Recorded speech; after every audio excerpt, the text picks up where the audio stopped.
ಕಲ್ಪಾಸ್ ಚಾನಲ್ಗೆ ಸ್ವಾಗತ. ಇವತ್ತು ನಾನು ರವೆಯಿಂದ ವಡೆ ಮಾಡ್ತಾಯಿದ್ದೀನಿ. ತುಂಬಾ ಟೇಸ್ಟಿಯಾಗಿರುತ್ತೆ, ಕ್ರಿಸ್ಪಿಯಾಗಿ. ಯಾವ ರೀತಿ ಅಂತ ನೋಡ್ಕೊಳ್ಳೋಣ ಬನ್ನಿ. ಗ್ಯಾಸ್ ಮೇಲೆ ಒಂದು ಬಾಣಲೆ ಇಟ್ಕೊಂಡಿದ್ದೀನಿ. ಅದಕ್ಕೆ 3 ಕಪ್ಪು ನೀರು ಹಾಕ್ಕೊಳ್ತಾ ಇದ್ದೀನಿ. 3 ಕಪ್ಪು ನೀರು ಹಾಕ್ಕೊಂಡೆ. ರುಚಿಗೆ ತಕ್ಕಷ್ಟು ಉಪ್ಪನ್ನು ಹಾಕ್ಕೊಳ್ತಾ ಇದ್ದೀನಿ. 1 ಟೀ ಸ್ಪೂನಿನಷ್ಟು ತುಪ್ಪ ಹಾಕ್ಕೊಳ್ತಾ ಇದ್ದೀನಿ. ತುಪ್ಪ ಇಲ್ಲ ಅಂದರೆ 1 ಟೇಬಲ್ ಸ್ಪೂನ್ನಷ್ಟು ಎಣ್ಣೆ ಹಾಕ್ಕೊಳ್ಳಿ, ಸರಿ ಹೋಗುತ್ತೆ. ತುಪ್ಪ ಇದ್ದರೆ ಹಾಕ್ಕೊಳ್ಳಿ, ತುಂಬ ಟೇಸ್ಟಿಯಾಗಿರುತ್ತೆ. ಇದು ಚೆನ್ನಾಗಿ ಕುದ್ದ ನಂತರ 1.5 ಕಪ್ಪು ರವೆ ಹಾಕ್ಕೊಳ್ತಾ ಇದ್ದೀನಿ.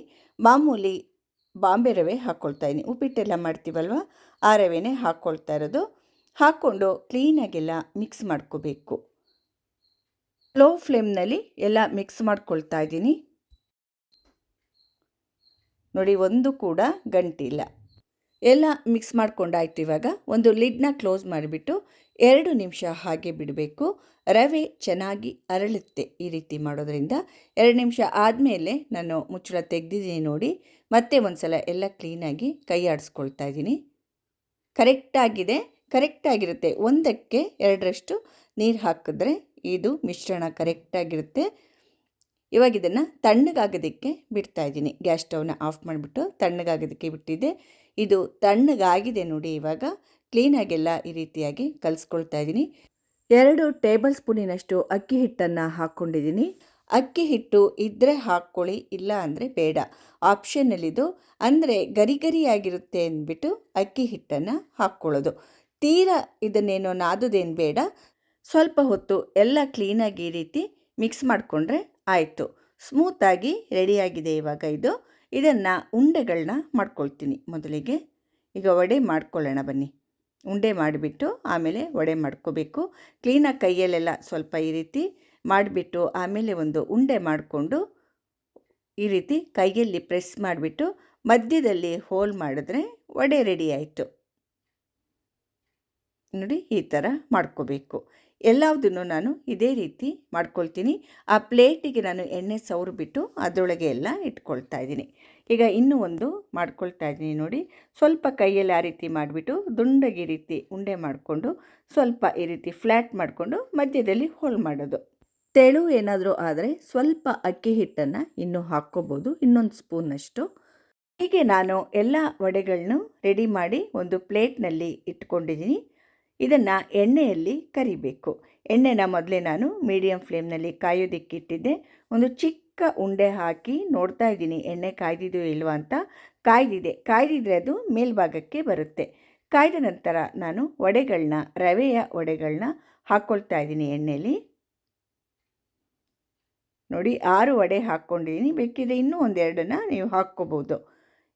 ಇದನ್ನು ಸಡನ್ನಾಗಿ ನಾವು ಜಾಲರಿ ಹಾಕಿಬಿಟ್ಟು ಕೈ ಆಡಿಸ್ಬಾರ್ದು. ಸ್ವಲ್ಪ ಹೊತ್ತು ಆದಮೇಲೆ ನಾನು ಈ ರೀತಿ ಜಾಲರಿ ಸಹಾಯದಿಂದ ನೋಡಿ ಈ ಥರ ಟರ್ನ್ ಮಾಡ್ಕೊಂಡು ಹಾಕ್ಕೊಳ್ತಾ ಇದ್ದೀನಿ. ಎಲ್ಲ ಉಲ್ಟಾ ಹಾಕ್ಕೊಳ್ತಾ ಇದ್ದೀನಿ. ತಿರುಗಿಸಿ ಹಾಕ್ಕೊಂಡೆ ಎಲ್ಲದನ್ನು. ಹಾಗೆ ಸ್ವಲ್ಪ ಹೊತ್ತು ಬೇಯಿಸ್ಕೋಬೇಕಿದು. ನಿಧಾನ ಉರಿಲಿ, ಮೀಡಿಯಮ್ ಫ್ಲೇಮ್ನಲ್ಲೇ ನೀವು ಬೇಯಿಸ್ಕೊಳ್ಳಿ. ತುಂಬ ಜೋರುರಿ ಬೇಡ. ಸ್ವಲ್ಪ ಹೊತ್ತಾಗತ್ತೆ ಇದು ಬೇಯೋದು. ಹೀಗೆ ನೋಡಿ, ಈ ಕಲರ್ ಬಂದಿದೆ. ಇನ್ನೂ ಕಲರ್ ಬರಬೇಕಿದು, ಗೋಲ್ಡನ್ ಕಲರ್ ಬರಬೇಕು. ಹಾಗೆ ತಿರುಗಿಸ್ಕೊಳ್ತಾ ಇದನ್ನು ಬೇಯಿಸ್ಕೋಬೇಕು. ಒಂದು ಸೈಡ್ ಸ್ವಲ್ಪ ಬೆಂದ ನಂತರ ಮತ್ತೊಂದು ಸೈಡು ತಿರುಗಿಸ್ಕೊಂಡು ಹಾಕ್ಕೋಬೇಕು. ಇವಾಗ ನೋಡಿ, ಎಲ್ಲ ಚೆನ್ನಾಗಿ ಬೆಂದಿದೆ. ರವೆಯ ವಡೆ ಎಲ್ಲ ಚೆನ್ನಾಗಿ ಬೆಂದಿದೆ. ತೆಕ್ಕೊಳ್ತಾ ಇದ್ದೀನಿ. ಇದು ಎಷ್ಟೊಂದು ಚೆನ್ನಾಗಿ ಕಾಣಿಸುತ್ತೆ ನೋಡಿ, ತುಂಬ ಚೆನ್ನಾಗಿ ಕಾಣಿಸುತ್ತೆ. ಕ್ರಿಸ್ಪಿಯಾಗಿರುತ್ತೆ ಇದು ಮೇಲ್ಗಡೆ. ನಾವು ಬೇಯಿಸುವಾಗಲೇ ನಮಗೆ ಗೊತ್ತಾಗುತ್ತೆ ಅದು. ಈಗ ನೋಡಿ, ಇನ್ನೊಂದು ಸಲ ಹಾಕ್ಕೊಂಡಿದ್ದೆ. ಇದನ್ನು ಕೂಡ ಹೀಗೆ ತಿರುಗಿಸ್ಬಿಟ್ಟು ನಾನು ಬೇಯಿಸ್ಕೊಂಡಿದ್ದೀನಿ ಕ್ಲೀನಾಗಿ. ಗೋಲ್ಡನ್ ಕಲರ್ ಬರೋವರೆಗೆ ಮಾತ್ರ ಬೇಯಿಸಲೇಬೇಕಾಗತ್ತೆ. ಇವಾಗ ಇದನ್ನು ಕೂಡ ತೆಕ್ಕೊಳ್ತಾ ಇದ್ದೀನಿ ನೋಡಿ. ಎಣ್ಣೆನ ಕ್ಲೀನಾಗಿ ಈ ರೀತಿ ಇಳಿಸ್ಬಿಟ್ಟು ಆಮೇಲೆ ತೆಕ್ಕೊಳ್ಳಿ. ಜಾಲರಿ ಸಹಾಯದಿಂದ ಈ ರೀತಿ ಇಟ್ಕೊಂಡ್ರೆ ಎಣ್ಣೆ ಅದಾಗೆ ಕೆಳಗಡೆ ಇಳಿಯುತ್ತೆ. ನೋಡಿ, ಎಲ್ಲ ವಡೆಗಳು ಕೂಡ ರವೆಯ ವಡೆಗಳು ರೆಡಿ ಆಯಿತು. ಇವಾಗ ತುಂಬ ಚೆನ್ನಾಗಿದೆ. ಈಗ ಒಂದು ತೋರಿಸ್ತೀನಿ ನೋಡಿ. ಮೇಲ್ಭಾಗ ಗರಿ ಗರಿಯಾಗಿ ಒಳಭಾಗ ತುಂಬಾ ಸ್ಮೂತಾಗಿ ಇರುತ್ತೆ.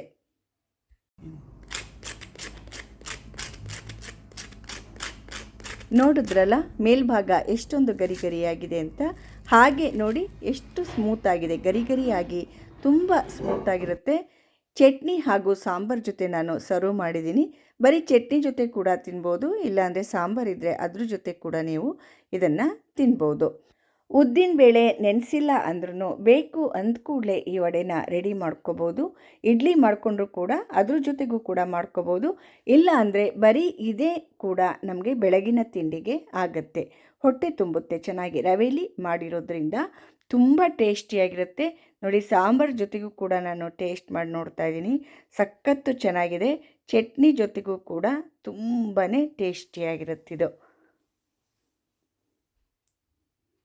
ಸಖತ್ ಚೆನ್ನಾಗಿದೆ. ಎರಡರ ಜೊತೆಗೂ ಈ ವಡೆ ತುಂಬಾ ಚೆನ್ನಾಗಿದೆ.